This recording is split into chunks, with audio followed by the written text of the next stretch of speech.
Olá, seja muito bem-vindo a mais um Dia a Dia com Deus. Este que é um programa preparado especialmente para você, que te ajuda a entender aí alguns questionamentos, algumas dúvidas que surgem de temas do seu cotidiano. Por exemplo, essa semana nós estamos falando a respeito do livro O Segredo. Talvez você tenha assistido também o documentário, mas do que se trata isso? E quem sabe você tem algumas dúvidas, algumas perguntas a respeito deste assunto? Então não perca, aqui no Dia a Dia com Deus.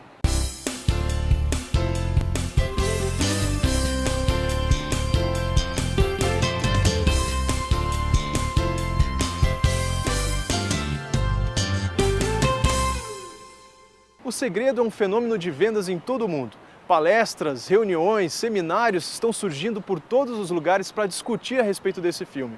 Nesses encontros está sendo ensinado o método da visualização, a fim de conseguir acionar a lei da atração, aquela que diz que você pode atrair tudo o que desejar para a sua vida.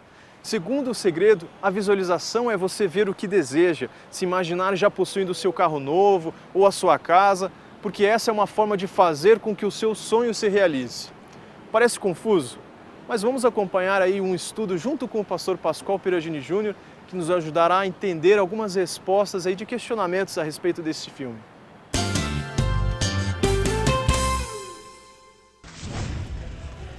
A fé é a certeza de coisas que se esperam e a convicção de fatos que não se veem. Será que isso é a mesma coisa do que visualização? Fé e visualização são coisas diferentes. Por uma questão muito simples, é o objeto da fé. No conceito de visualização, o objeto da fé é o carro, o objeto da fé é a casa, o objeto da fé é o controle de uma sociedade. Agora, a fé bíblica, dita lá em Hebreus, capítulo 11, ela coloca o seu objeto na pessoa do Todo-Poderoso. Não é o universo, nem é a minha mente que pode me abençoar e que pode fazer com que milagres venham a acontecer, mas é a graça do Todo-Poderoso sobre a minha vida.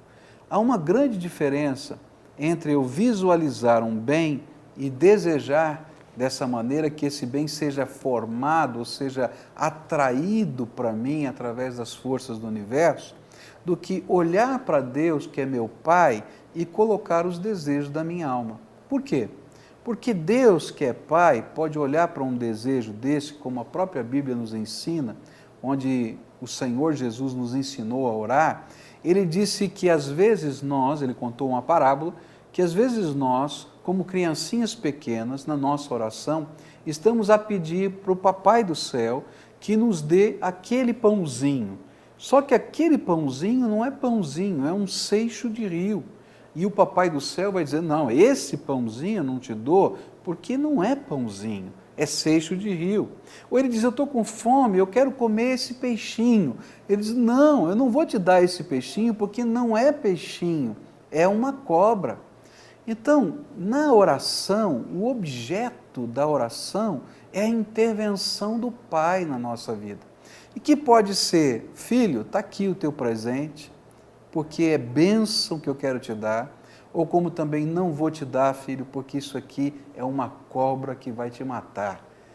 Você já pensou se o seu filho pequeno pedisse a você uma pistola 9mm carregada de verdade para ficar brincando com seus colegas? Você, como pai, daria essa pistola carregada? Com certeza não. E é justamente esta intervenção entre pai e filho que a oração da fé vivencia. É muito diferente do que a lei da atração tenta nos passar. A lei da atração tem por trás o conceito da magia, onde eu quero aprender a controlar as forças do universo para fazer a minha exclusiva vontade.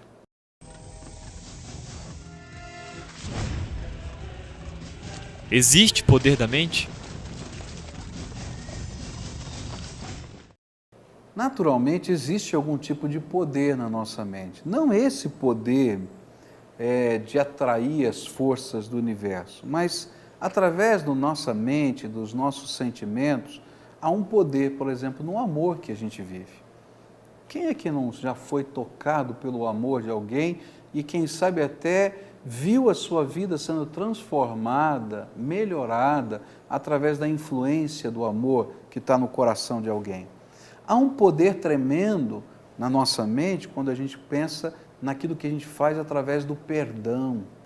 Alguém que errou, alguém que falhou, alguém que está quebrado, e a gente vai, intervém e perdoa. Há um poder transformador, regenerador, mas não esse poder mágico. A nossa mente tem energia? Tem, mas ela não é um mini Deus que pode realizar o que quiser, quando quiser, da maneira que quiser. O homem continua sendo limitado, que necessita da graça de Deus. Ele não é um semideus. Eu quero esse carro, esses sapatos, computador, quero viajar. E o livro diz que se eu colocar tudo isso no painel e ficar visualizando, eu vou conseguir chegar onde eu quero e vou conseguir as coisas que eu quero. Mas será mesmo que através da visualização eu vou conseguir tudo isso mesmo? Queridos, não há poder na visualização. A visualização ou qualquer metodologia de planejamento estratégico vai ensinar para a gente que a gente precisa ter foco na vida. Há um ditado popular que diz que se você não sabe para que porto você vai, então todos os ventos são favoráveis. Então, se você sabe onde você quer chegar, você vai tentar construir a sua vida de acordo com seus alvos. Não é que há um poder místico ou há uma força terrestre ou extraterrestre a seu favor para você construir isso. Há uma focalização no sentido de objetivos, metas, recursos que você está empregando e assim por diante. Mas um grande temor que eu tenho quando eu penso nessa questão do livro segredo e dessa teoria toda é com relação a uma estratégia muito antiga do diabo. Olha só a Bíblia, o que ela diz em Gênesis capítulo 3. A Bíblia diz assim: porque Deus sabe que no dia em que dele comerdes, se vos abrirão os olhos, e como Deus, sereis conhecedores do bem e do mal. Na primeira tentação e na queda no pecado do homem, Satanás usou uma armadilha. A armadilha foi o seguinte: olha, por que você não come dessa árvore da ciência do bem e do mal? Aí disse: olha, porque Deus disse que no dia em que eu comer, a morte vai entrar na terra. E aí então Satanás disse: não, Deus é reacionário, Ele não quer que você seja como Ele. Porque se você comer do fruto dessa árvore, você vai ser como Ele. E queridos, esta é a grande tentação do diabo desde o jardim. Dizer para a gente que a gente pode ser um pequeno Deus, um semideus, alguém tremendamente poderoso, tremendamente capaz, que assim como Deus cria do nada, eu posso criar as coisas do nada. E toda vez que o homem pensa assim, ele se afasta de Deus e ele sofre as consequências de estar longe de Deus. Um outro trecho da Bíblia que chama a minha atenção, nesse mesmo contexto, é o livro de Ezequiel, capítulo 28, e está escrito assim: filho do homem, dize ao príncipe de Tiro, assim diz o Senhor Deus, visto que se eleva o teu coração e dizes, eu sou Deus, sobre a cadeira de Deus me assento no coração dos mares, e não passas de homem, e não és Deus, ainda que estimas o teu coração como se for o coração de Deus, dirás ainda diante daquele que te matar, eu sou Deus? Pois não passas de homem, e não és Deus, no poder do que te traspassará. O que Deus está dizendo aqui nesse texto do Antigo Testamento? Olha, pensa bem nisso.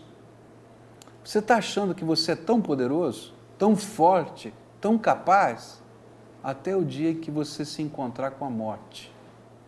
E aí você vai descobrir que todo o teu pensamento e toda a tua força não são capazes de impedir a degeneração do teu corpo.